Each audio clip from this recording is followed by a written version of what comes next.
بسم الله الرحمن الرحيم، والحمد لله رب العالمين، وخير الصلاة على رسوله المصطفى الأمين محمد وعلى أهل بيته الطيبين الطاهرين من علي وفاطمة إلى مهدي الزمان إلى قيام يوم الدين. مشاهدينا الأكارم، السلام عليكم ورحمة الله، وأهلا بكم معنا في إطلالة الليلة أينما كنتم تتابعوننا. إن البشرى بظهور المهدي عجل الله ظهوره الشريف من ولد فاطمة عليها السلام في آخر الزمان ثابتة عن النبي صلى الله عليه وآله وعن الأئمة عليهم السلام من بعده، سجلها المسلمون فيما رووه من الأحاديث عنهم على اختلاف مشاربهم، وليست بالفكرة المستحدثة.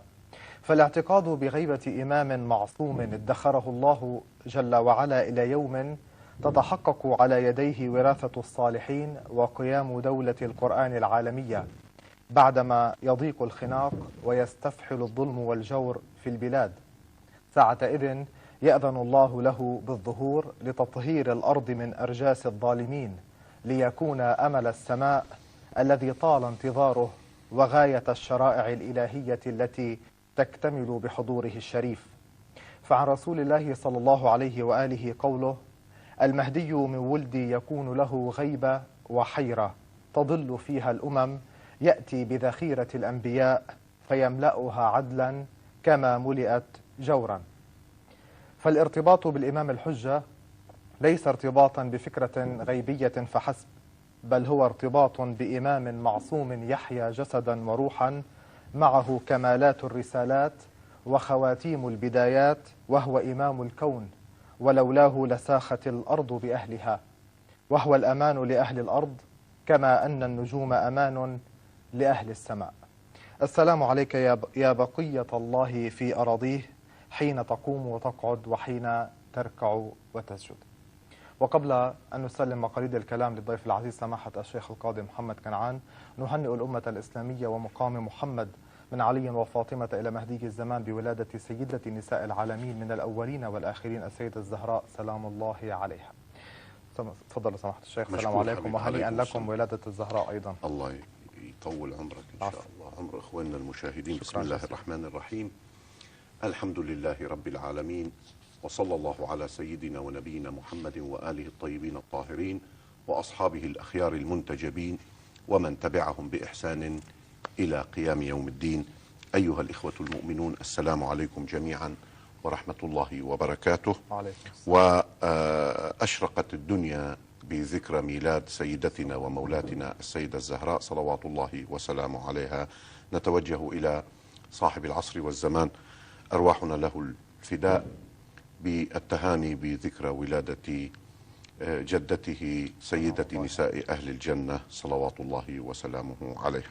طبعا سأرافقكم أتشرف على مدى 4 أو 5 حلقات بالكلام عن فكرة الإمام المهدي وعن الإمام المهدي إن شاء الله تعالى. قال تعالى: بسم الله الرحمن الرحيم: هو الذي أرسل رسوله بالهدى ودين الحق ليظهره على الدين كله ولو كره المشركون.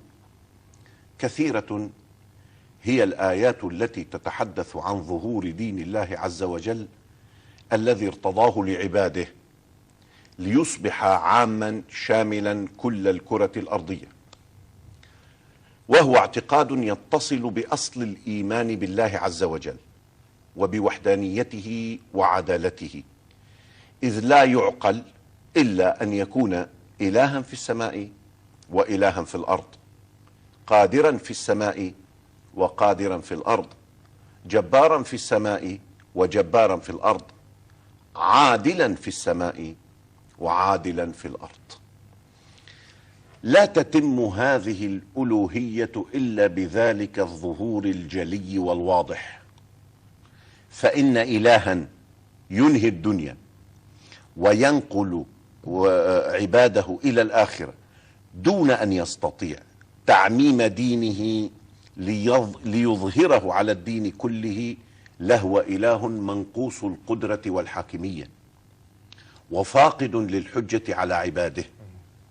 تفصيل ذلك أن الله سبحانه وتعالى خلق الخلق وأمرهم بطاعته وحذر من معصيته، لا لحاجة عنده بل تفضل وتحنن على خلقه، وكان بإمكانه أن يجبرهم على طاعته، لكنه عز وجل من حيث أنه لا يفوته أحد ولا يغلب قدرته قادر، جعل لهم الخيار في عقيدتهم وأفعالهم، وجعل للعاصين عقابا وللطائعين ثوابا. كيف؟ عبر دار خالدة هي الدار الآخرة. بيد أن هذا الأمر لم يكن ليمنعه من أن يعطي لأطروحة السماء مصداقية في دار الدنيا قبل الآخرة، كي تتم بذلك حجته البالغة، حيث إن دينا لا يكون قابلا للتطبيق الشامل العام والكامل لا يمكن أن يكون قاعدة لنظام صارم من الثواب والعقاب. طيب، بعبارة أخرى، إن دينا ليس قابلا للتطبيق يحمل في طياته سلبيتين كبيرتين، أولاهما أن اليأس من تطبيقه موجب للعزوف عنه وهو إغراء بالقبيح، وثانيهما أنه لا يثبت قيمومة لله عز وجل في مكان وزمان معينين هما دار الدنيا.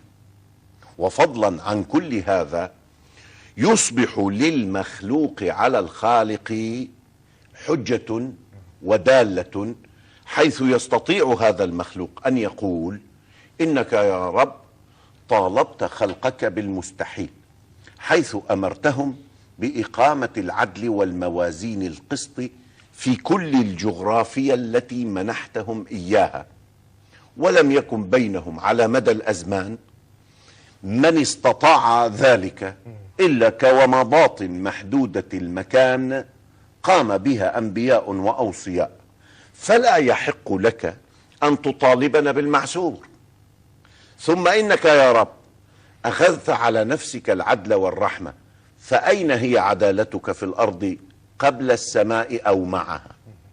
هنا يختل ميزان العلاقة بين العبد وخالقه ليصبح ندية لا تتلائم وتتواءم مع لزوم العبودية والتسليم. فكان لا بد من ظهور دين الله على الدين كله، ولن يستطيع مخلوق أن يطفئ نور الله عز وجل، لأنه سبحانه متم نوره، وكذلك شأنه عز وجل. نعم، يقحم الخلق أنفسهم بسوء الاختيار عندما يطيعون الطواغيت فيضلون عن السبيل السوي، فيتأخر مشروع السماء بأيدي الناس، وما ظلمناهم ولكن كانوا أنفسهم يظلمون. فيمارس الخلق لحس مبرد العذاب بألسنتهم، وهم يظنون أنهم يلعقون ما يشبع بطونهم، وما هي إلا دماؤهم يخربون بيوتهم بأيديهم، وما كان الله بظلام للعبيد. وقد قال وقوله الحق: وأن لو استقاموا على الطريقة لأسقيناهم ماء غدق. هون تنبه الخلق جلهم إلى هذه الحقيقة، فاعتقدوا بعمومهم بلا بدية انتشار العدل والرخاء وعمومه على يد منقذ عظيم يتحمل عبء المسؤولية التي تتعلق بمستقبل الإنسانية كلها، ليس في دار الدنيا، بل تمتد إرهاصاتها من الدنيا إلى الدار الآخرة. وقد وجدنا البوذيين ينتظرون مخلصهم بوذا، مترقبين عودته، وكذلك قدام المصريين، حيث دلت كتاباتهم وآثارهم على انتظارهم للمخلص. والكلام نفسه يصح على قدام الصينيين، ولا مراء أن كل من اليهود والنصارى يؤمنون بمخلصهم أيضا. والهنود يعتقدون بعودة فيشنو، وغيرهم كثيرون، ما بدي عدد. كما نلاحظ أن بعض المفكرين الغربيين آمنوا بالفكرة كحالة حتمية لا بد منها. يقول ألبرت أينشتاين ما نصه: إن اليوم الذي يسود العالم كله الصلح والصفاء، ويكون الناس متحابين متآخين ليس ببعيد. الإنجليزي برنارد شو في كتابه الإنسان والسوبرمان يقول أن المصلح لا بد من مجيئه. تعقبه عباس محمود العقاد بقوله يلوح لنا أن سوبرمان شو ليس بالمستحيل، وأن دعوته لا تخلو من حقيقة ثابتة. نعم، حاول بعض المستشرقين من خلال تحليلات واستنتاجات مغلوطة ومتطرفة أن يصوروا الأمر بأنه أسطورة تخترعها الشعوب كبارقة أمل، وتبعهم مع الأسف بعض المسلمين مغترا بمناهجهم الحداثوية.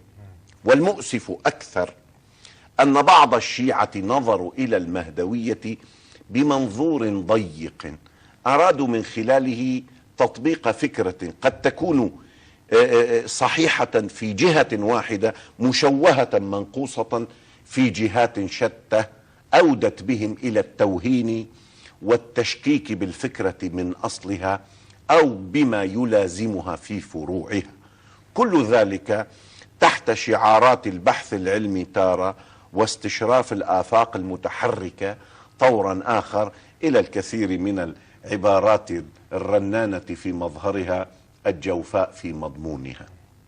أما المسلمون فإننا وجدناهم على اختلاف مذاهبهم وفرقهم يعتقدون بالمهدي الذي يظهر في آخر الزمان وفقا لما بشر به رسولهم محمد صلى الله عليه وآله. وقد صرح بعض علماء أهل السنة أن فكرة ظهور المهدي هي موضع إجماعهم، بل أفتى بعضهم بوجوب قتل من أنكره، وبعضهم عم بيحكي عن أهل السنة، وبعضهم أفتى بوجوب تأديبه بالضرب الموجع والإهانة حتى يرجع إلى الحق والصواب، وسأبين في قادم الحلقات أسماء هؤلاء تمام. وبالرغم من تعصب ابن خلدون وتدليسه عندما لم ينقل كل الروايات الواردة في شأن الإمام المهدي، مع ذلك فإنه أذعن قائلا اعلم أن المشهور بين الكافة من أهل الإسلام على مدى الأعصار أنه لا بد في آخر الزمان من ظهور رجل من أهل البيت يؤيد الدين ويظهر العدل ويتبعه المسلمون ويستولي على الممالك الإسلامية ويسمى المهدي. نعم.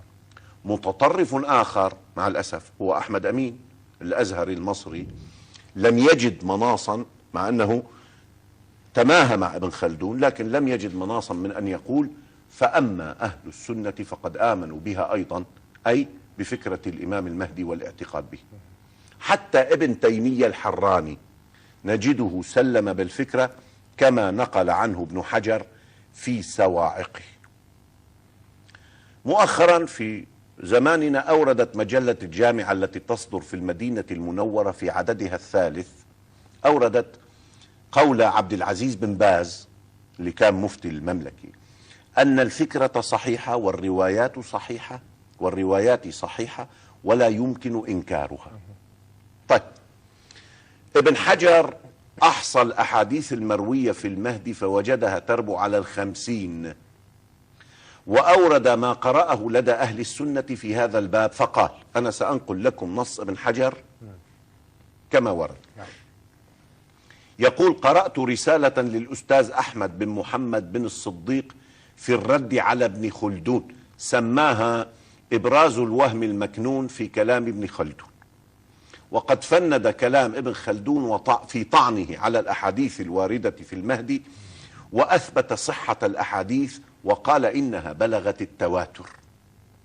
وقال في موضع آخر قرأت رسالة أخرى في هذا الموضوع عنوانها الإذاعة لما كان ويكون بين يدي الساعة، لأبي الطيب بن أبي أحمد بن أبي الحسن الحسني.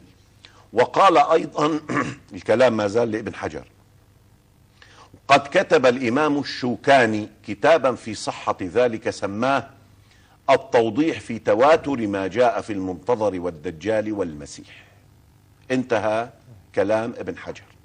إذن فإننا على مستوى التشكيك بأصل الفكرة، فكرة المهدوية، هذا التشكيك لم يكن ليرقى إلى مستوى الرأي الآخر، بل بقي هو الشاذ النادر الذي لا يعبأ به. والمنكر لها كان منكرا لتواتر لدى المسلمين، ومنكرا لمسلمة لا تقبل التشكيك. طبعا هنا لسنا في صدد الكلام التفصيلي مع غير المسلمين الذين يؤمنون بلزوم وجود مهدي مخلص في آخر الزمان، هذا شأنهم.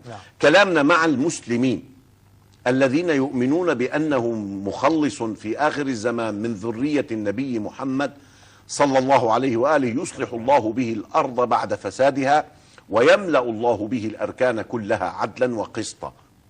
فإنهم هؤلاء المسلمون على قسمين، رغم تسليمهم بأصل الفكرة وأنها لا مراء فيها، فبعضهم يدعي أنه لم يولد بعد وسيولد في الوقت المحدد الذي يشاءه الله عز وجل، وذهب قسم آخر إلى أنه مولود موجود حي بين ظهرانين خفي شخصه لعلة بل لعلل شتى. والتشكيك في ولادة الشخص المهدي يتناول جملة من الأمور، خلينا نحكيها بصراحة. منها على سبيل المثال لا الحصر أنه لم يثبت ثبوتا يقينيا ولادة شخص كهذا، ولو ثبت ذلك فأين هو؟ ولماذا يؤخر الله مشروعه؟ ومنها من الإشكالات أن من غير العادة السارية بين البشر أن يعيش شخص طوال هذه المدة المديدة ولا يعلم كم من الوقت سيطول غيابه، مما يوهن إمكانية البقاء فضلا عن الوجود. كل هذا الكلام مردود عليه إن شاء الله، لكن لابد من أن طرح الإشكالات. ومنها أن المهدي من المفترض أنه يمثل رأس حربة في مشروع تعميم العدالة الإلهية في كل الأرض، فلماذا يؤخر الله ذلك الخير العميم عن عباده؟ أهو يتفنن سبحانه في تعذيبهم وقهرهم واستمرار بؤسهم، أم أنهم هم الذين جنوا على أنفسهم؟ فإذا كان كذلك ألا يتنافى هذا مع عدالته عز وجل التي ادخرها لعباده؟ هي أسئلة تحتاج حتما إلى إجابات وافية مقنعة. لا بد لنا أن نسلك في ذلك المنهج العلمي الرصين الذي يستند إلى كتاب الله عز وجل وسنة نبيه صلى الله عليه وآله وكلمات أهل البيت المعصومين عليهم السلام، الذين أذهب الله عنهم الرجس وطهرهم تطهيرا، والذين هم مرجع الأمة فيما اختلفت فيه، لأنهم الثقل الآخر الذي هو عدل الكتاب الكريم. ومن ثم نجري مراجعة تاريخية لأدلة ولادته وكيفية تواصله مع من رآه في زمن أبيه عليه السلام وبعد استشهاد أبيه. هذا سيستغرق منا حلقات عدة. نبدأ اليوم مع كتاب الله عز وجل، والحلقة المقبلة أيضا لكتاب الله، حيث يقول: هو الذي أرسل رسوله بالهدى ودين الحق ليظهره على الدين كله ولو كره المشركون. حتما إن المراد بدين الحق هو دين محمد صلى الله عليه وآله، لقوله تعالى: ومن يبتغي غير الإسلام دينا فلن يقبل منه وهو في الآخرة من الخاسرين. وهذه بشرى كبيرة للنبي صلى الله عليه وآله بظهور دينه على بقية الأديان، والإظهار هو الغلبة للظهور. فقد قال الرازي: واعلم أن ظهور الشيء على غيره قد يكون بالحجة، وقد يكون بالكثرة والوفور، وقد يكون بالغلبة والاستيلاء، ومعلوم أن الله تعالى بشر بذلك، ولا يجوز أن يبشر إلا بأمر مستقبل حاصل، وظهور هذا الدين بالحجة مقرر معلوم. فالواجب حمل هذه الآية على الظهور بالغلبة. انتهى كلام الرازي. ولقائل أن يقول: إن تلك الغلبة قد حصلت في زمن رسول الله صلى الله عليه وآله، والدليل على ذلك أن جميع القبائل في الجزيرة وما حولها قد رضخوا لحكمه، واستمرت تلك الغلبة فيما سمي بعد ذلك الفتوحات، وتوسعت رقعة السيطرة، لكن هذه الحجة لا تستقيم، لأن ذلك لم يعم الأرض كلها والأديان جميعها، فضلا عن أن العدالة إنما تحققت مع المعصوم فقط، أعني النبي ووصيه عليهما السلام، وليس لأحد أن يدعي أن ثمة عدالة وقسطا كانا مع يزيد بن معاوية أو المنصور الدوانيقي أو غيرهما من أمثال رشح منها الظلم للعباد بغزارة تفوق ما عند غير المسلمين من الأمم. ثم وجدنا أن الكرة انقلبت، فأصبح المسلمون تابعين مستباحين يتحكم بمصيرهم غيرهم.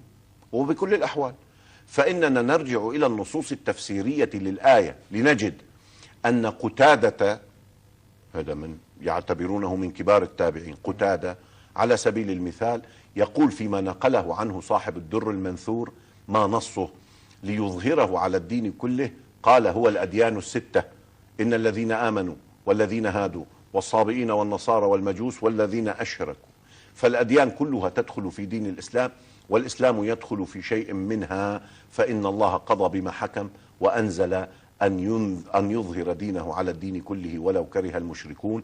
انتهى كلام قتادة الذي نقله صاحب الدر. في تفسير ابن جزي يقول: وإظهاره جعله أعلى الأديان وأقواها حتى يعم المشارق والمغارب. ثم يردف قائلا: وهذا هو المروي عن أبي هريرة، نص على ذلك الطبري في تفسيره والطبراني، كما نص على ذلك صاحب مجمع البيان. وأخرج في الدر المنثور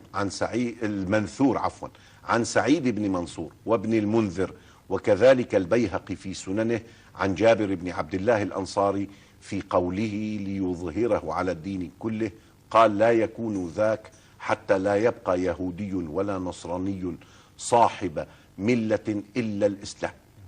كما روى عن المقداد بن الأسود قال: سمعت رسول الله صلى الله عليه وآله يقول: لا يبقى على ظهر الأرض بيت مدر ولا وبر إلا أدخله كلمة الإسلام، إما بعز عزيز وإما بذل ذليل، إما يعزهم فيجعلهم الله من أهله فيعز به، وإما يذلهم فيدينون له.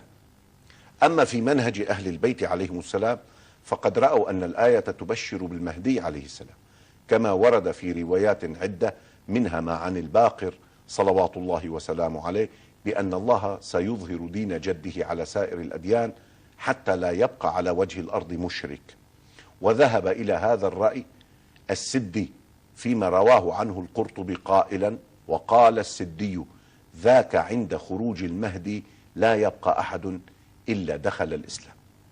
والحقيقة أن الآية تدل حتما على ظهور دين الإسلام على جميع الأديان، إما بالحجة القويمة التي يرغب الناس بعد تعقلها بالدين الإسلامي كأطروحة عالمية تصلح للسلام والرفاه بين البشر، وإما بأن يصبح الرافض للحجة منبوذا قليلا مغلوبا فيتصاغر أمام تلك الشمولية والوجاهة والحضور القوي.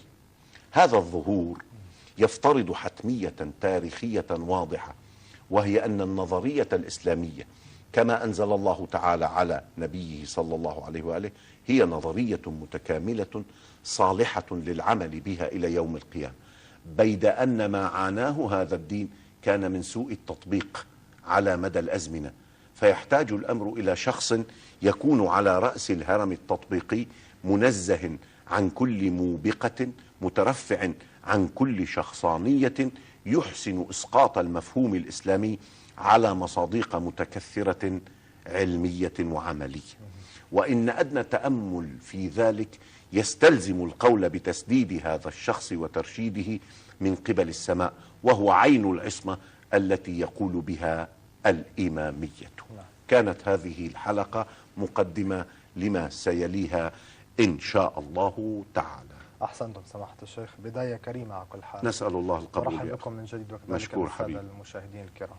سماحة الشيخ، السؤال الأول، يعني فكرة المهدوية كما ابتدأتم الحلقة، يعني لماذا تكون أمرا حتميا؟ حتما حتما حتما. لذلك رسول الله صلى الله عليه وآله قال: لو بقي من هذه الدنيا يوم لأخر الله ذلك اليوم حتى يظهر رجلا من ولدي يواطئ اسمه اسمي وإتمام يملأ الأرض قسطا وعدلا كما ملئ الظلم ظلما وجورا. يا أخي تاريخنا المؤرخ من آدم إلى يومنا هذا نعرف شو صار تقريبا.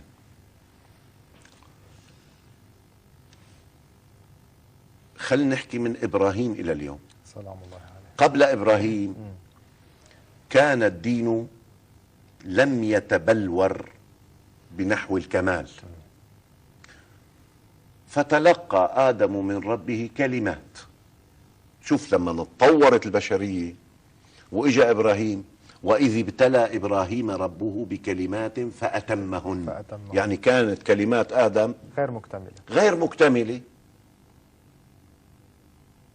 اكتملت في زمن إبراهيم. خلينا نحكي بتاريخنا من إبراهيم إلى يومنا هذا. في أنبياء بالآلاف، أوصياء بالآلاف. يعني آصف ابن برخية يقولون ليس نبيا وصيا. وصي. يوشع بن نون اختلفوا هل هو وصي ثم جاءته النبوة بعد ذلك أو بقي وصيا. بعد عيسى ما في أنبياء. الحجج بعد عيسى حواريه هاو أوصياء ليسوا أنبياء. نعم. شمعون الصفا يعني ليس نبيا. هاو رسل المسيح إلى العالم. طيب قادوا صراع لأجل ماذا؟ تحملوا العذابات، بلغوا كلمات ربهم لأجل ماذا؟ والله غني عن العباد. يعني لو لم يخلق الله الخلق هل كان ينتقص ذلك من قدره شيئا؟ هو الله الغني. نعم. الدنيا والآخرة والكون وما بعد الكون كله لا يساوي عند الله جناح بعوضة. الله غني عن العالمين. إذا لما خلقنا أوجدنا بعد العدم. ما حدا يقول له لربه يا رب لو كنت شاورتني قبل أن تخلقني يمكن كنت تركت لي خيار أن لا أكون. هذا سؤال غبي، هذا كلام أغبياء. واحد كان صفر صار رقم فيقول يا ليتني كنت صفرا. هو الخلق أيمتى بيقولها هذا؟ أول نعمة الخلق. أيمتى بيقول يقول الكافر يا ليتني كنت ترابا. نعم. ساعة الندم. ساعتها بيقول ليتني كنت نسيا منسيا. أما في الحياة الدنيا في عاقل بيقول يا رب كنت صفرا أبقني صفر. هي أول نعم الخلق. كنت معدوما فأنعمت علي بالخلق يا ريتك ما أنعمت علي. شو هالحكي؟ هذا لا يصدر إلا عن أحمق أو مكابر عم يتفلسف. لأنه بكل الموازين العقلية الموجود خير من المعدوم. أصلا لو لم تكن موجودا لما نطقت بهذا الكلام. نعم. فكلامك هذا ومطالبتك بالحرية الاختيارية يستند إلى أصل الوجود، وبالتالي أنت طوعا أو كرها عبد لله. أتينا طائعين. نعم. طيب جميلة التصوير في الحال. خليني يا أستاذ أحمد امشي بالموت. تفضل. لما بيجوا الأنبياء يقولون يا جماعة اتقوا الله واعبدوه من حيث يشاء لأنه يريد لكم بعبادتكم أن تترقوا لا أن تبقوا تخلدون إلى الأرض. اطلعوا من ترابيتكم إلى الروح، وبالتالي يصبح الكون مسخر لإيقاعكم. وما أرسلناك إلا رحمة. أحسنت. سخرنا. سخر الله السماوات والأرض لهالمخلوق. طيب إن الدين عند الله الإسلام. يا رب 124 ألف نبي لم يستطع أحدهم أن يحقق دينك على مساحة الكرة الأرضية كلها. لم يستطع أن يبسط دينك. طيب أين هي عدالتك؟ هي عدالة الله في الآخرة هو رب الآخرة فقط ولا رب الدنيا والآخرة؟ ليش هو في السماء إله وفي الأرض إله؟ يعني هما إلهين والعياذ بالله؟ لا. وأنا اسمي ببيروت محمد كنعان، وبالنجف محمد كنعان، وباليمن محمد كنعان، وبأوروبا محمد. أن الأرض والسماء لا تخلو من جبروته وهيمنته جل وعلا. الذي في السماء إله وفي الأرض إله. وفي الأرض إله. طيب يا رب، يوم القيامة اسمح لنا نحكي إلا من أذن له الرحمن وقال صواب، أو همسا أو في خاطره وهو يعلمه، عليم بذات الصدور. بدي أقول خواطر. طيب يا ربنا يا إلهنا، هذا الدين الذي لم يكن بالإمكان تطبيقه من قبل المعصومين بشمولية مطلقة، عم تطالبني أنا أطبقه؟ ما بقدر، ما ابتليت بطواغيت. وبالتالي النظرية بحد ذاتها يا رب غير قابلة للتطبيق، وإلا لطبقها الرسل. أنا ما عم أقول أن الرسل عجزوا أبدا، أبدا، كل له حجيته أبدا. كل أدى دوره الذي انتدبه الله به. نعم. الناس لو استقامت على منهج الرسل لأكلوا من فوق رؤوسهم ومن تحت أرجلهم. لو آمن أهل القرى. أحسن. طيب هذا الدين كيف يمكن أن ينهي الله الدنيا دون تطبيقه ليثبت لك فعاليته؟ اليوم أكملت لكم. أحسن. كيف يمكن أن يكون الدين كاملا؟ على مستوى النظري آمنا بالله. صح. طيب التطبيق؟ ما يعني ماذا نقول للأمم إذا قرأت تراثنا إنه نحن بعام 60 للهجرة، يعني بعد وفاة النبي ب50 سنة، كان الحاكم على المسلمين يزيد بن معاوية يا جماعة. شو يعني؟ هذا خير خلق الله محمد صلى الله عليه وآله. مجرد أن ذهب للقاء ربه، وما محمد إلا رسول قد خلت من قبله الرسل أفإن مات أو قتل انقلبتم على أعقابكم. في حالة انقلاب خطير حصل. وين كان التطبيق؟ يشمل الجزيرة العربية، حدود الأردن، أقصى حد الأردن، مشارف العراق، مشارف العراق. مين قال انه العراقيين انذاك بدهم يفوتوا على الجزيره؟ شو انه شغل بالصحراء؟ قاعد في سواد العراق بين دجله والفرات بده يهاجم الصحراء؟ لا، وصلت هالقد كانت الدوله في زمن رسول الله صلى الله عليه واله. ومعلوم ان اليمن دخلت في الاسلام عن رضا وليس عن حرب.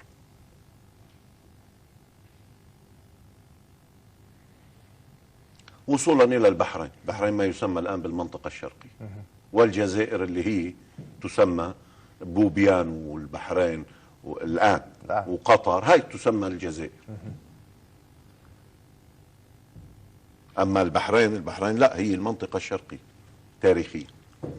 واليمامة هي عبارة عن الرياض الآن وما حولها، نجد، وصعودا إلى تبوك تقريبا، أزود شوي إلى حدود الأردن.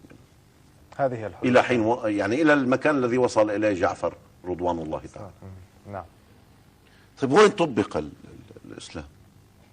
كيف يظهره الله على الدين كله؟ بالحجة.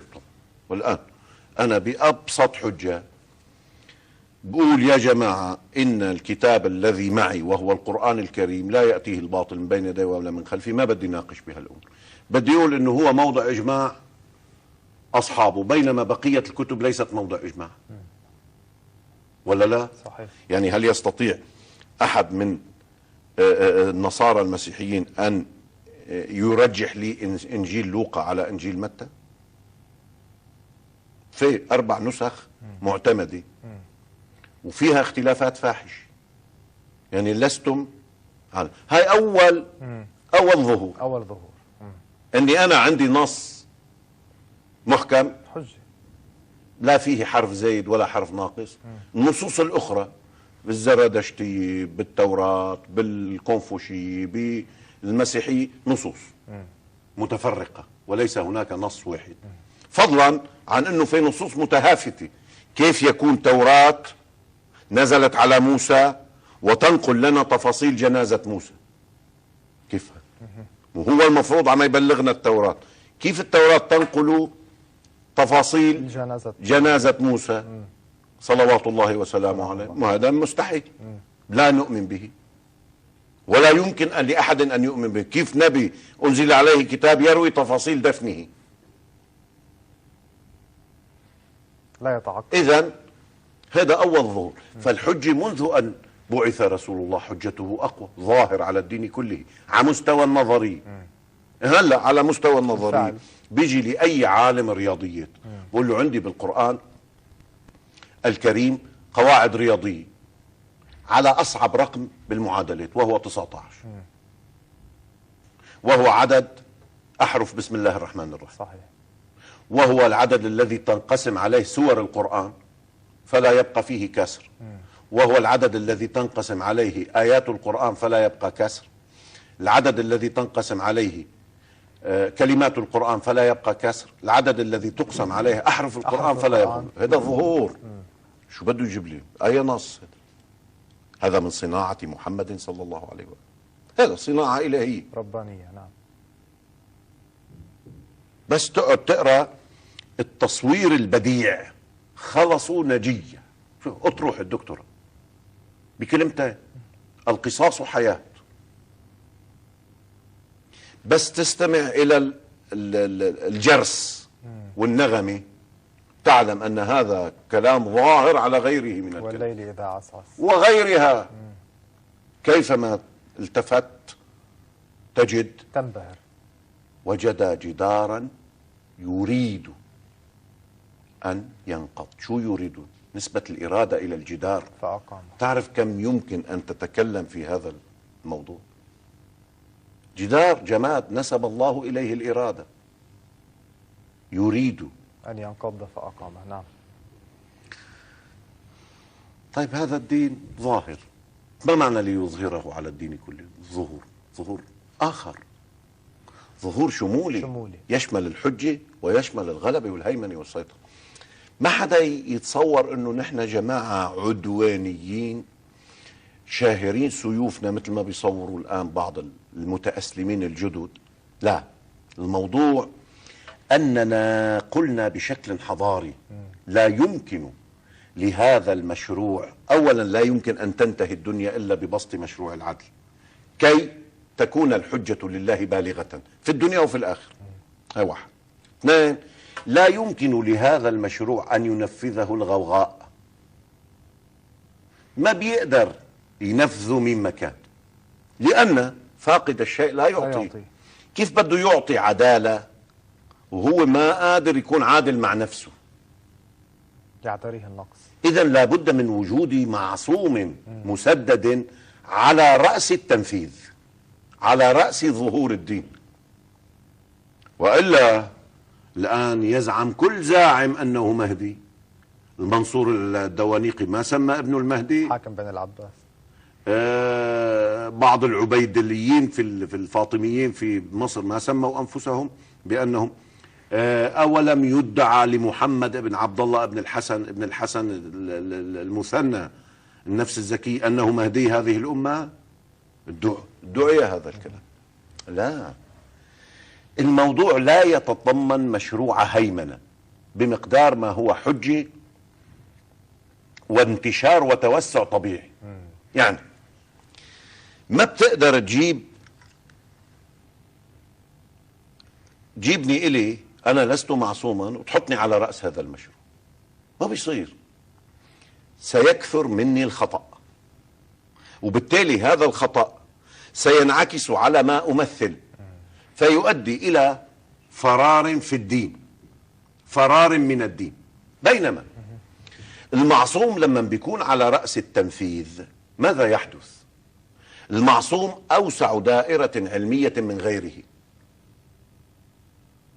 تصور لسعة هذه الدائرة أن عيسى ابن مريم يصلي خلفه، وهون أرجع بإخواني المشاهدين إلى مسألة هامة جدا في سورة الكهف. كيف موسى من أولي العزم من الرسل الخمسة أولي العزم صاحب شريعة يقول لعبد من عباد الله، مو معلوم كونه نبي، ولنفرض كونه نبي: هل أتبعك على أن تعلمني مما علمت، تعلمني مما علمت رشدا. ويا ريت إنك لن تستطيع معي صبرا. هو لش قبله مباشرة إلا بعد أن اشترط عليه شروط لم يستطع موسى أن يتحمل. ألم أقل لك إنك لن تستطيع معي صبرا؟ إذا تعقلنا هذا تعقلنا أن يصلي عيسى ابن مريم صلوات الله وسلامه عليه خلف إمامنا عليه السلام. شو معنى أن يصلي؟ هو يعني مثل ما هلأ بتشوف الجماعات تنعقد وبصفوا وراها. يا أخي الصلاة أن تقلده دينك. هل أتبعك على أن تعلمني مما علمت رشدا؟ من نفس العلم. هذا ما كنا نبغي، فارتدا على آثارهما. كان يبحث بشوق موسى عن هذا الشخص. آخر شيء قال له: وما فعلته عن أمري. هون نرجع إلى العصمة. مساكين بعض الناس بيتصوروا أنه هذا نقص في موسى. لا يا عم، موسى معصوم. العصمة عصمتان: عصمة قلبية وعصمة عقلية. العصمة القلبية لدى كل المعصومين واحدة، ما بيرتكب ذنب، ما بيعصي. الكلام في العصمة العقلية. قديش الله زوده بمياه بمقدار حاجته للمشي في الصحراء. هذا عطاء نصف الكمية، هذا 3/4 الكمية. محمد صلى الله عليه وآله حاز الكمية كلها، لأنه بدرية حجته تقتضي ذلك. نعم، تحتاج. اليوم أكملت لكم دينكم وأتممت عليكم نعمتي ورضيت لكم الإسلام دينا. هذه التمامية تقتضي أن يكون الكأس ممتلئ. الخضر في موضوع العصمة العقلية كان تكليفه خارج دائرة موسى. موسى تكليفه ظواهر الأمور، ولذا كان عم يحترق. أخرقتها لتهلك أهلها. هذا قادته إليها دائرة عصمته العقلية. وكلاهما ينطق صدقا، وكلاهما يقوم بتكليفه. غاية الأمر أن الله أراد أن يطلع موسى كيف يكون التكليف في بسط النفوذ. أنه هذا الخضر إذا أردت أن أبسط نفوذي في الأرض جعلت التكليف بيده، هو يحكم ببواطن الأمور. وكان وراءهم ملك يأخذ كل سفينة غصبا. بين السر: خشينا أن يرهقهما طغيانا وكفرا. الغلام هديك تحته كنز لهما. إذن في أسلوب رباني يعتمده المعصوم في بسط سيطرته. أسلوب أولا إقامة الحجة. يعني أضرب مثال. الآن معجز الدنيا مرض الإيدز ومرض السرطان، والإيبولا ما عم يلاقوا له دواء. طيب إذا فجأة وجد العلماء في مايو كلينيك وفي كبريات المختبرات العالمية معادلة واحدة على كمبيوتراتهم موقعة باسم مهدي المسلمين، الدواء لهذا الداء كذا وكذا وكذا. راحوا جربوه فوجدوا أن الأورام تضمر خلال أسبوع، وأن فيروس الإيدز يختفي خلال أسبوع، وأنه إيبولا لم يعد له وجود ولم يسلمه. ولنا يعني هذا شو بده يعمل؟ هذا بده يروح يلتحق بداعش هذا الدكتور، ولا بده يقول مين هو هذا دلوني عليه؟ نخشى أن يقال إنه سيقول بعضهم هذا رب، كما قيل لجده عليه صلوات الله وسلامه. من هنا ضرورة وجود عيسى ابن مريم على مدى 7 سنوات في العالم الغربي من دون أن يسل سيف، كي يقيم الحجة على الناس بأن هذا الرجل ظهوره ظهور برهاني جلي. إذن المشروع ما بيتحقق على يد واحد غير طامح في منصب هنا أو منصب هناك. مشروع سماوي يحتاج إلى رجل سماوي. ما بتقدر أنت تجي ناقصك شيء تطالب فاقد الشيء لا يعطيه. أستاذ أحمد، إخواني المشاهدين، لابد أن يكون متمكنا من بسط هذه الهيمنة القرآنية الإلهية، وليس السيف مولانا للجاحدين وهم قلة. الله أكرم من أن وبعدين يحذو حذو جده المصطفى. 23 سنة بسط الإسلام نفوذه. كم عدد القتلى والشهداء؟ شهداء الإسلام وقتلى غير المسلمين كم؟ 10 سنين حرب 632 فرد. في التاريخ ما بتلاقي أطروحة عالمية بهذا المستوى استهلكت الحد الأدنى من الضحايا. وبالواقع ضحايا دفاعيين كان. هذا العدد بيروح بيوم واحد. هذا شو مولانا براوندا خلال يومين روح 500,000 بني آدم. حطوها بآخر نشرات الأخبار. قال وقع طفل إيطالي في بئر، مطلع النشرة قتل 500,000 في راوندا بين التوتسي والهوتو. ما بعرف تذكر تلك الحقائق. 500,000 في يوم واحد أو في يومين. ينحو منحى جده المصطفى صلى الله عليه وسلم في إقامة الحجة، في استيعاب الناس، لكن هو بقية الله. هذا المشروع. الآن خطتنا ما هي؟ الحلقة القادمة بنحكي عن الآيات وعم بنقل موضع إجماع المسلمين. نحكي عن الآيات. الأسبوع اللي بعده إن أبقانا الله من الأحياء إن شاء الله بنحكي عن بإذن الله تعالى عن السنة النبوية التي وردت. ثم بدنا نسأل الأسئلة اللي سألناها. من هو؟ من هو الشخص؟ من أبناء العباس، من أبناء الحسن، من أبناء الحسين، هاشمي مو هاشمي، مين هو؟ ثم نتكلم عن ولادته. ليش عم بعمل هذا التسلسل؟ أنه في بعض الحمقى مع الأسف بيجي بيقول لك في ولادة الإمام المهدي في 20 حديث. شو هاو ما بيصلحوا أن نبني عليهم عقيدة. ومين قال لك أنه نحن نبني عقيدة على 20 حديث؟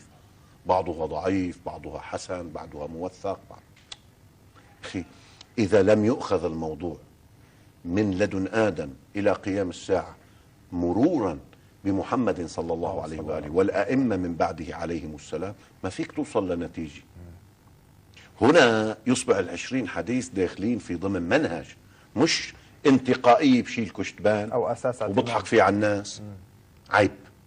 هذا ليس منهجا علميا. نحن نمشي مع المنهج العلمي. إلى أين يقودنا؟ نسير معه. أتباع الدليل. وبعدين بدنا نجيب إجماعات الأمة. على فكرة أحاديث المهدي قطعا أحاديث متواترة بلا ريب. متواترة ليست من طريق واحد. وهذا ما سيتبين معنا إن شاء الله. طيب سماحة الشيخ، بعد الفاصل نذكر المشاهدين سنتلقى اتصالاتهم بعد هذه الوقفة الإعلانية. فاصل قصير مشاهدينا الأعزاء، لنا من بعده عودة. كرما لأمرا كونوا معنا وسنتلقى اتصالاتكم إن شاء الله بعد أن نعود من الإعلان. كونوا معنا. أهلا بكم مشاهدينا الأعزاء من جديد. أهلا بكم سماحة الشيخ. معنا يبدو اتصال من بغداد من أخ علي، نستقبله الاتصال الأول في هذه الحلقة. علي السلام عليكم، تفضلوا. علي من بغداد. يبدو أن علي ليس معنا. ننتقل لاتصال آخر من الكوت. علي من الكوت، سلام عليكم. السلام عليكم. وعليكم السلام ورحمة الله وبركاته. تفضلوا أخ علي. السلام عليكم شيخنا العزيز. عليكم السلام ورحمة الله وبركاته. شيخنا العزيز احنا يعني ما نملك شيء الا الدعاء لك، الله يوفقك ان مشكور. شاء الله. هو غاية المنى أن لا تنسونا من والله دعاء. العظيم شيخنا احنا يعني والله اجرك على الله ان شاء الله، الله يجازيك بالخير. مشكور حبيبي. الله المجازي ان شاء الله يا بكل خير. رب. والله شيخنا نورتنا شيخنا، الحمد لله على السلامه، جيتك بالسفر. شيخنا اول شيء بالنسبه يعني اكو لك مؤلفات يعني موجوده مطبوع؟ لا مؤلفاتي لا ما مطبوع. السؤال الثاني ان شاء الله. السؤال الثاني شيخنا كم هي اسماء الله عز وجل؟ كم هي اسماءه؟ اسئله ان شاء الله بسيطه ما اخفى عليك ان شاء الله شيخنا العزيز. حبيبي بخدمتك. والله يجازيك بكل خير شيخنا. شكرا لكم مشكور اخ يا علي. مشكور شيخنا. ابو حسن من كربلاء المقدسه، السلام عليكم. ابو حسن من كربلاء. وعليكم. وعليكم السلام ورحمه الله. ابو حسن تفضلوا. السلام عليكم استاذ احمد. وعليكم السلام ورحمه الله. ابو حسن عم نسمعك، تفضلوا. من فضلك عندي سؤالين، السؤال تفضل. الاول يتعلق موضوع الحلقه. نعم. الو. ايه نعم تفضل نعم. تفضل أبو وياك. حسن. معك حبيبي تفضل. استاذ احمد سؤالي الاول هو هل هناك مؤلفات عالميه تطرقت الى موضوع الاطروحه المهدويه؟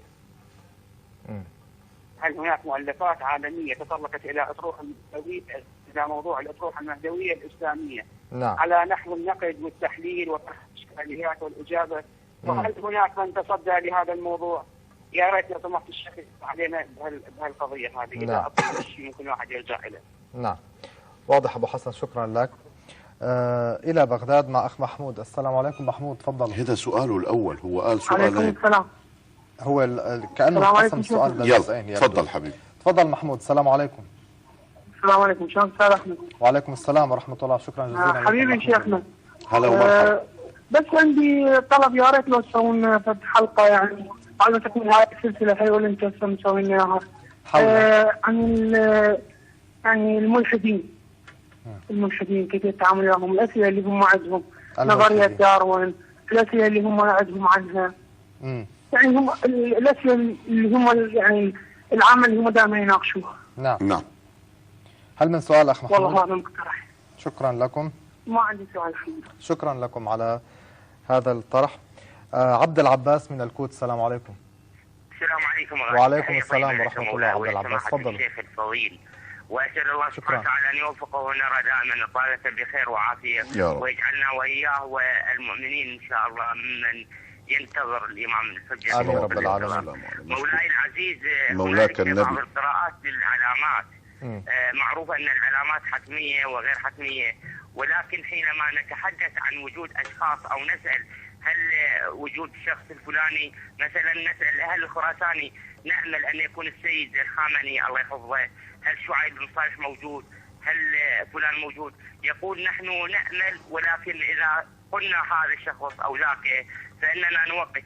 هذا هل هنالك اختلاف بين التوقيت والتشخيص؟ فاننا نقول مثلا يؤمل بان سفيان لعنه الله عليه موجود في حركه داعش. نعم. يعني هنالك اشاره او كذا، هل يعتبر هذا التشخيص من التوقيت؟ التوقيت يعني معروف بالوقت والساعه. وانا اشكركم جزيل الشكر، الله يبارك. شكرا لكم اخ عبد العباس. اتصال من كربلاء المقدسه، السلام عليكم. تفضلوا. يبدو انقطع الاتصال للاسف. طيب اتصال جديد ايضا. اتصال جديد من العراق. علي من بغداد، السلام عليكم. الو السلام عليكم. وعليكم السلام ورحمه الله. تفضلوا اخ علي. لان العالم الاسلامي ومراجعنا العظام والامام الحج عجل الله فرجه الزهراء عليه صلوات الله وسلام الله عليها. العفو شيخنا، عندي في السؤالين. تفضل حبيبي تفضل. السؤال الاول، ما هي حسناء الدمن الذي حذر الرسول صلى الله عليه واله وسلم منها؟ واضح السؤال شيخنا؟ نعم تفضل. السؤال الثاني، السيدة عائشة زوجة الرسول صلى الله عليه وسلم، ما سبب العداء مع أمير المؤمنين وخروجها في معركة الجمل؟ وكيف كانت العلاقة مع فاطمة الزهراء؟ نعم. شكرا جزيلا. شكرا لك أخ علي. أبو فاطمة من بغداد، السلام عليكم أبو فاطمة، تفضلوا. السلام عليكم ورحمة الله وبركاته. الله. عندي استفسار. تفضل فضيلة الشيخ. تفضل حبيبي. كان أمانة يم الحاجة والدتي مخليها خاوية، يعني شقيقها. نعم. فقالت إذا أخذ الأمانة مالته، لأن كانت تمثل لها ثقل وكما، قالت إذا أخذ الأمانة مالته فلله أصوم في سبيل الله 3 أيام. نعم. نعم. السؤال الطلب.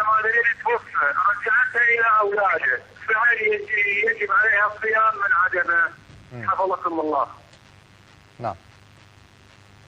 شكرا جزيلا. شكرا لكم أخ علي، وشكرا لكل من اتصل في هذه الفكرة. تفضل لو سمحت الشيخ. خلص وقفت اتصالات مع أخ علي من الكوت. طيب. أخ علي من الكوت يقول: كم هي أسماء الله عز وجل؟ تعارف المسلمون من خلال استنباط صفات الله وأسمائه من خلال القرآن الكريم، فعدوها 99. نعم. هل ورد في هذا نص؟ اطلاقا. خليني الفت نظرك أخ علي ومن خلالك إلى إخواني المشاهدين. أسماء الله عز وجل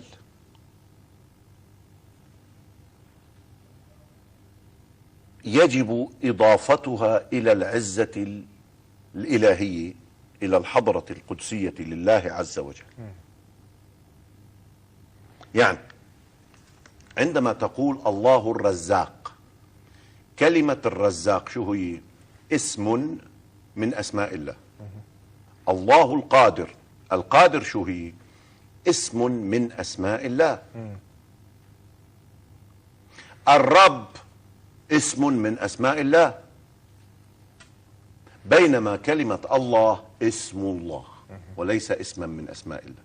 الله اسم الله بدون إضافة. من هنا نعلم أن اسم الله عز وجل، أسماء الله عز وجل متكثرة بتكثر تجلياته لنا. نحن منين عرفنا أن الله خالق لو لم يخلقنا؟ لكنه خالق من قبل أن يخلقنا، وهو يعلم أنه خالق من قبل أن يخلق. في علمه شيء، وبالنسبة لنا شيء آخر. بالنسبة له هو واحد لا يتجزأ. الخالقية عند الله لا تختلف عن الرازقية ولا تختلف عن الألوهة، وإلا وجب تعدد الآلهة والعياذ بالله. كل هذه الصفات مندكة في ذات واحدة جلت عظمته لا تدركه الأبصار. لكن بالنسبة للأسماء، كلما كان الله حاضرا كلما وجدت له اسم يمكن أن يضاف إليه. وبالتالي إذا كانت نعم الله لا يمكن إحصاؤها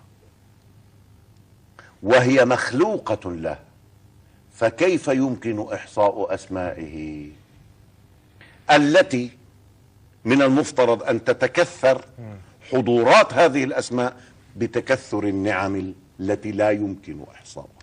فالوقوف عند 99 اسم فيه ما فيه، لكن هذا ما وجد في القرآن. أما في الواقع والحقيقة حتى بما يتعلق بأسمائه لا متناهية بتناهي الأفعال التي يمكن أن تنسب لهذه الأسماء. لأنه رازقية الله للأستاذ أحمد غزال غير رازقيته لمحمد كنعان، تختلف. وبالتالي لا يمكن أن نقول إن الله الرزاق لفلان مختلف عن الله الرزاق. الله واحد، لكن الأسلوب في الظهور والتجلي يختلف. هذا الاختلاف يوجب تسمية جديدة تضاف إلى عزته جل وعلا. وبالتالي ولله الأسماء الحسنى فادعوه بها. كل ما هو حسن لله. في أمور حسنة حتما لم تصل إليها عقول ولا يصل إليها عقول البشر. في أمور احتفظ الله بها لنفسه ولا يحتفظ الله لنفسه بالأمور القبيحة أبدا والعياذ بالله. فهي حسنة لم يطلع عليها البشر، وبالتالي مسمياتها ما بيطلعوا عليها. فليس فقط عند حدود رقم معين. أبو حسن من كربلاء يقول: هل هناك مؤلفات عالمية تطرقت إلى موضوع الأطروحة المهدوية على نحو النقد والتحليل؟ وهل هناك من تصدى لهذا الموضوع؟ يوجد العشرات من الأطروحات العالمية، منها ما قام به بعض المستشرقين. وبعض المستشرقين مع الأسف بيفهموا ديننا مغلوطا منقوصا، أو هم بيتعاموا عن بعض الأمور، وبالتالي تناولوا المسألة بشكل رمزي مغلوط، يا ريت رمزي، بشكل منكوس مخلوط. بعضه البعض الآخر لا، ذهب إلى أن هذه المسألة تحتاج إلى بحث ونظر، وقارنوها بمثلا بما ذكر عن الهرمجدون، بما ذكر عن في نصوص التوراة الموجودة بين أيدي الناس وفي نصوص الإنجيل، وعملوا دراسة مقارنة أنه في يوم خلاص بشر به حتى المسيح، لكنهم لم يتوقفوا كثيرا عند الشخص، وفي منهم لا، أوغلوا في البحث، وصلوا إلى الشخص، وقالوا لا بد أن يكون سوبرمان، مثل ما قال برنارد شو. سوبرمان هي عبارة لرجل علماني عما نقول نحن أنه الإنسان الكامل أو الأكمل، وهو المعصوم صلوات الله وسلامه، برأيهم إنسان خارق. حقيقة في بعض طلابنا من إخواننا قاموا بأطروحات كبيرة في كبريات جامعات العالم. شوف، من نكد صدام حسين أنه مكر ومكر الله وكان الله خير الماكرين. اجى هجر العراقيين. طبعا الأكثرية المهجرة معلومة أنها من المسلمين الشيعة مع الأسف. هلا بتقول لي ضرب الأكراد؟ إيه نعم، عم أقول الأكثرية. في ما يقدر ب5 ملايين عراقي انتشروا في أصقاع الأرض، ونقلوا معهم تراثهم، وبثوا هذا التراث بدءا من الإطعام في أيام عاشوراء، وصولا إلى طلاب في الجامعات واللي قدموا أطروحات دكتوراه بكامبريدج بهارفارد بغيرها من جامعات العالم. أيضا تجد لديهم دراسات سجلت ووثقت لدى جامعات أوروبا وأمريكا، دراسات حقيقة تستحق النظر وتستحق المتابعة. هل كل ما فيها صحيح؟ لا، في النهاية رأي. يعني الآن الدكتور في هارفارد الإيراني الأصل ولي نصر كل ما يقوله صحيح؟ لا، نحن نخالفه في كثير من أطروحاته، لكن في عنده لمع مهمة جدا مثلا، وخاصة في هذه المواضيع. يعني عندما يستشرف الغيب بتحس أن هناك في كلامه بعدا تراكميا دينيا من طفولته. نعم، فيمكن لك متابعة. هلا الآن لا أريد أن أخوض بتسميات على الهواء، بس موجود، والمكتبة الإسلامية أيضا موجود فيها. يعني أخ أبو حسن، أضرب لك مثالا صدفي. كنت مرة من المرات في إحدى دول أمريكا اللاتينية، يجلس بجواري في مؤتمر شاب سمته سمة عربي. عندما تحدثت معه، وكنا في بلد يتحدث الإسبانية، ومن نعم الله علي أني أجيد هذه اللغة، تحدثت معه بالإسبانية. منين أنت؟ قال لي أنا لبناني. وليش ما بتحكي عربي؟ قال لي أنا جدي إجا من لبنان إلى الأرجنتين. ما بتحكي عربي؟ قال لي لا، بس تعلمت، عم بتعلم قراءة العربي، لأنه أطروحة الدكتوراه تبعي شو مساوي أطروحة بجامعة كولومبيا بالولايات الأمريكية المتحدة. مساوي أطروحة اسمها نوستراداموس وقنواته، هذا المتنبئ الشهير اللي أكلوا لنا راسنا به. طلع هذا الأخ ما بدي أذكر اسمه، من آل عواضة، من الخيام، من الجنوب، من جنوب لبنان. طلع متتبع لنوستراداموس وذهب إلى متاحف أوروبا حيث بقايا قصاصات كان يعتمدها نوستراداموس، يثبت، وأخذ على أطروحة الدكتوراه درجة ممتاز، يثبت أن نوستراداموس كان يتتبع الرحالة القادمين من البلدان العربية والإسلامية، وبالتحديد يسأل عن أحاديث محمد بن علي الباقر وجعفر بن محمد الصادق، وبنى على ما تسرب إليه كثيرا من نظرياته. عم حكيك بأطروح الدكتوراه، مش كلام جرايد، لا، أطروحة نوقشت. في عندنا تراث مهم جدا، بس بشو ملتهيين؟ ماذا نقول يا سادتي يا كرام؟ شوف الآن تراث طويل عريض يحطمه المتأسلمون.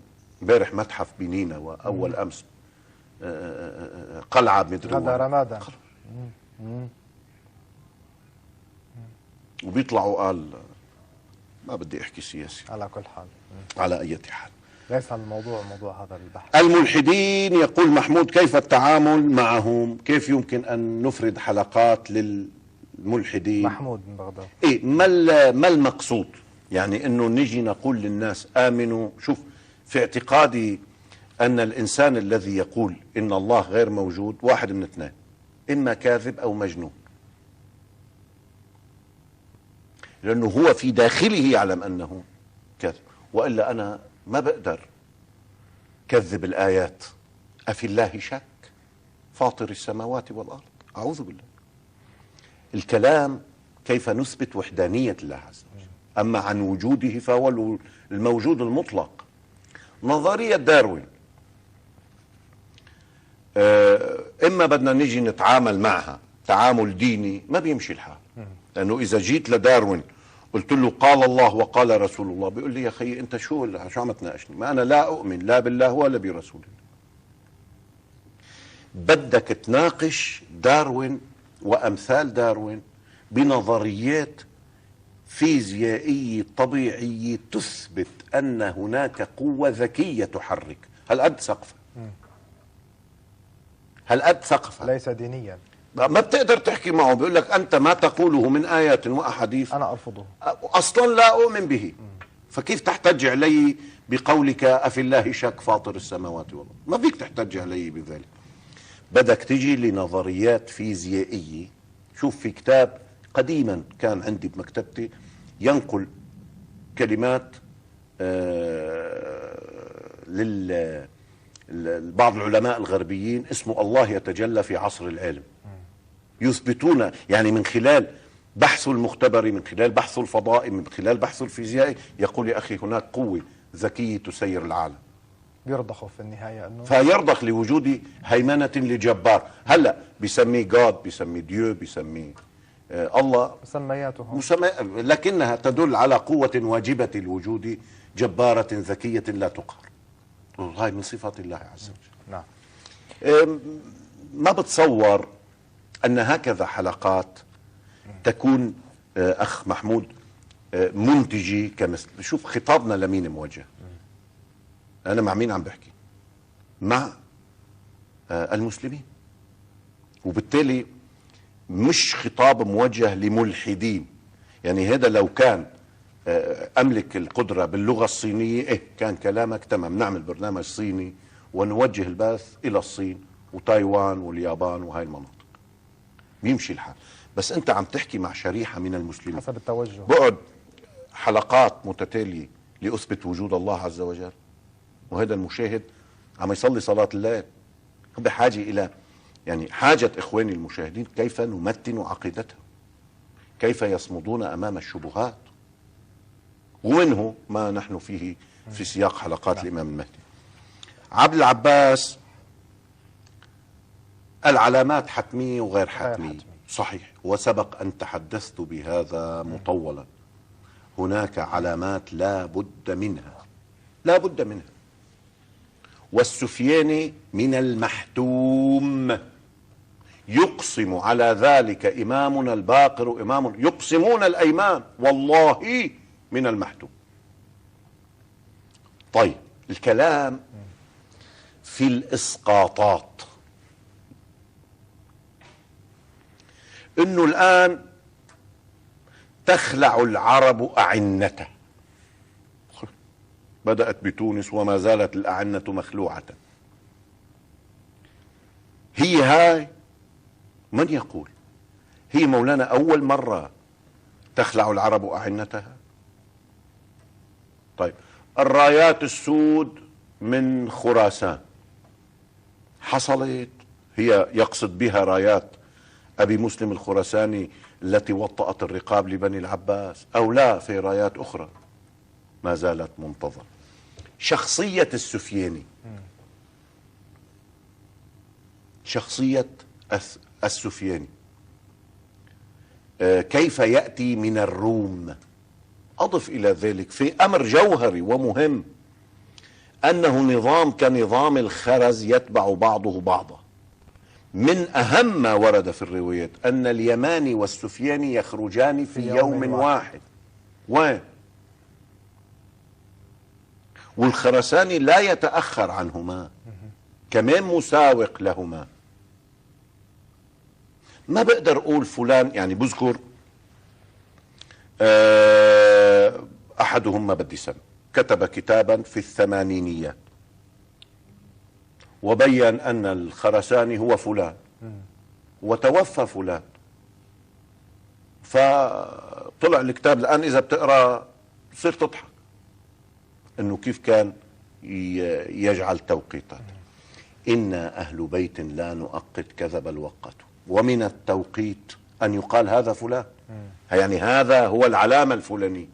لا يا أخي، العلامات واضحة. أولا السفياني بين خروجه ومقتله 15 شهرا، 6 أشهر حتى يستتب له الحكم على الأقاليم ال5: حمص، حلب، دمشق، الوادي اليابس، درعا، يعني بعضهم يقول قنسرين، بعضهم يقول الموصل تقريبا. سرا أم علنا؟ علنا. 6 أشهر يقاتل حتى يحتل هذه المناطق. 9 أشهر يبسط سيطرته عنه، ثم يقتل 15 شهر. 9 أشهر يتقدم بجيوشه نحو المدينة، يحصل من المدينة إلى مكة، يحصل الخسف في البيداء ويبدأ بالتراجع. يتصدى له اليماني على الأظهر في أرض العراق 15 شهرا، فيصبح هناك انكفاءات له متتالية في الكوفة وفي المدينة، ويكون ذلك مساوقا لظهوره صلوات الله وسلامه. حمل امرأة حكمه وين؟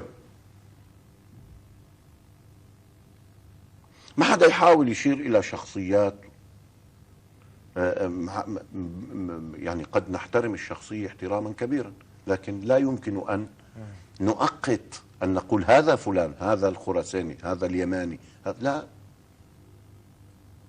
هودي لهم موازين معينة، والأمر ليس بهذه البساطة. بعدين طالما حذرت الروايات من توهين الفكرة عبر، كان في بعضهم على الفضائيات يقسم الأيمان المغلظة أنه سيظهر، ثم أصيبت الناس بإحباط. في كتب وزعت وطبعت اقترب الظهور من هالأمور هاي. واحد بذكر مرة جابوا لي كتاب يظهر في شهر آذار بال2008. طيب اجى آذار ال2008 واجى ال2009 و2000 وأصيبت الناس بإحباطات. هاي الكتب الآن مسخرة، أو 2012 نهاية العام، مسخرة. قليلا من هدوء، قليلا من رصانة. هذا مشروع سماء. إن الله هلك المحاضير، إن الله لا يعجل لعجلة عباده. أفضل الأعمال في غيبته انتظار الفرج. انتظار الفرج بحال من إبقاء النموذج حي. كونوا زينا لنا ولا تكونوا شينا علينا. ده بعد تعطيني وقت 6 دقائق. طيب. حسناء الدمن التي وردت في قول رسول الله هي المرأة الحسناء في المنبت السوء. في المنبت السوء، يعني كالذي يزرع نخلة على قمامة، على مزبلة. الآن لو وجدت بطيخا أو نخلة على كرمك الله مياه مجاري صحية أو على مزبلة، هل تقبل نفسك على الأكل من فاكهتها؟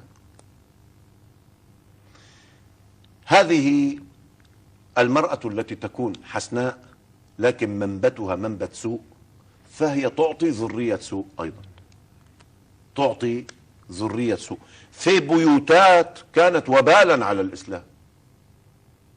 الأشعث ابن قيس ساهم في بث النفاق بين ظهراني المسلم، حتى ندم أبو بكر على عدم قتله لما ارتد.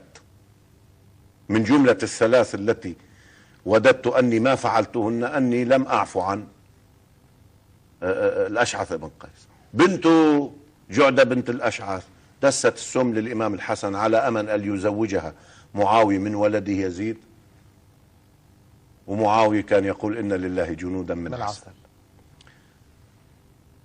محمد بن الأشعث ابن القيس وأخوه عبد الرحمن شاركا في قتل الحسين صلوات الله وسلامه. ثم خرج عبد الرحمن على رأس الخوارج فوقع فدقت عنقه. بيوت مثل ما هي وبال على الإسلام من كبيرهم إلى صغير.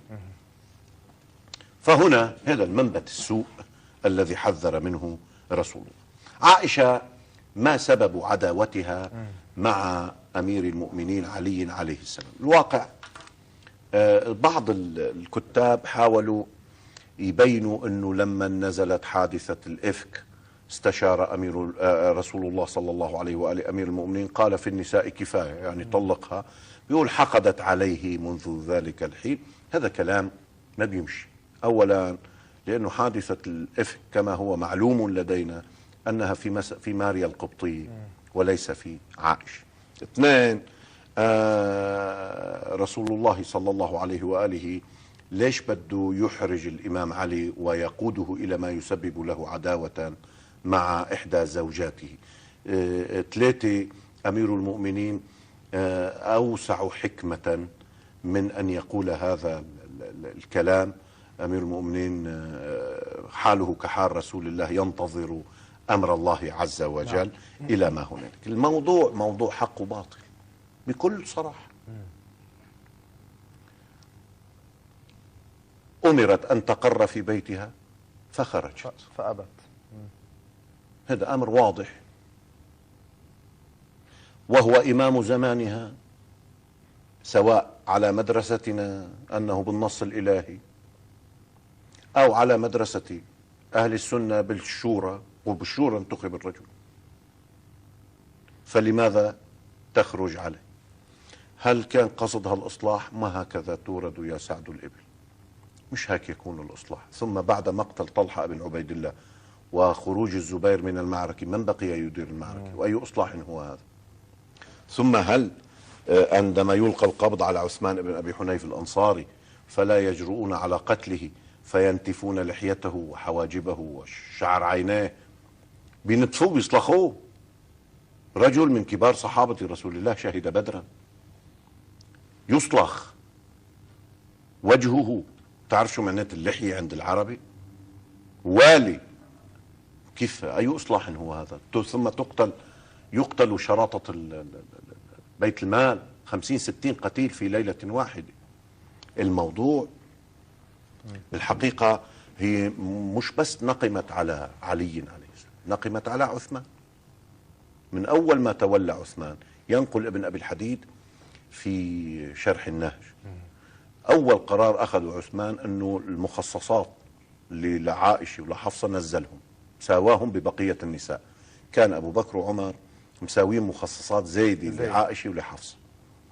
فكان متكئا، دخل عليه حاجبه، قال في الباب عائشة وحفصة، استوى جالسا، قال لتعلمن فاطمة بنت محمد أي ابن عم لها اليوم أنا. شوف كيف عم يلعب كمان هذا على الوتر الحساس. عاد بالذاكرة إلى حرمان أبي بكر لفاطمة من إرثها. شو جايين تطالبوا أنتم بمعاشاتكم التي لرسول الله من وقفيات رسول الله؟ لتعلمن فاطمة بنت محمد أي ابن عم لها اليوم أنا. تستر بفاطمة وقال لهم ما لكم شيء، فنقمت عليه، وكانت تقول بليت سنة رسول الله ولما يبلى قميصه بعد، وكانت أحيانا تجابهه من حجرتها فيرد عليها، وكان في نزاع ثم قالت اقتلوه، اقتلوا نعثلا قتله الله فقد كفر، إلى ما غير هنا. في محاولة من هذه المرأة للدخول في الشأن السياسي، كانت أنا برأيي بغنى عن كل هذا لو أنها قرت في بيتها والتزمت أمر نبيها صلى الله عليه وسلم. لا ما حصل ذلك.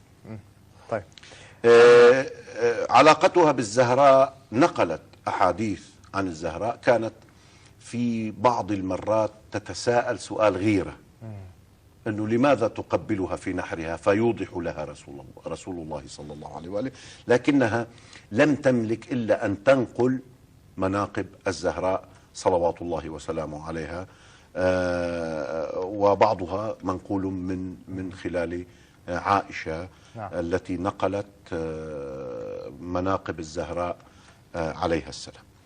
يقول أبو فاطمة، ما بقى عندي وقت. خلص الوقت. طيب بس لأبو فاطمة، تفضل.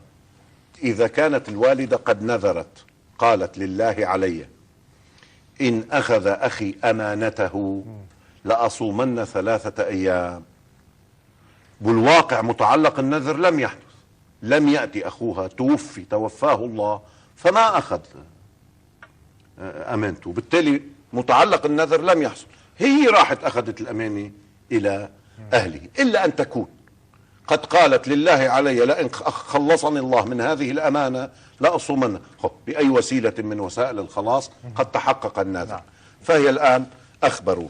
إذا سألتني شو بتقول شيخنا، الفتوى قلت لك إياه، بس مقتضى الاحتياط، إذا قادرة والدتك على الصوم خليها تصوم، وصوم معها، أنت بتكسب أجر إن شاء الله تعالى، وبتخفف عنها صومها وبتجيب لها إفطار على حسابك، وهذا من مصاديق البر بالأبوين. جزاك الله عني وعن والدتك خير جزاء المحسنين. أحسنتم سماحة، شكرا لكم. يا هلا. الشكر موصول لكم مشاهدينا الأعزاء. كربلاء-tv.net لمتابعتنا على شبكة الإنترنت. غدا 10 صباحا موعد الإعادة لمن فاته بث هذه الحلقة. ملتقانا في الأسبوع المقبل إن أذن الرحمن بالملتقى في الجزء الثاني من سلسلة حلقات الإمام المهدي عجل الله ظهوره. حتى ذاك اللقاء دمتم في رعاية الله والسلام عليكم. عليكم السلام.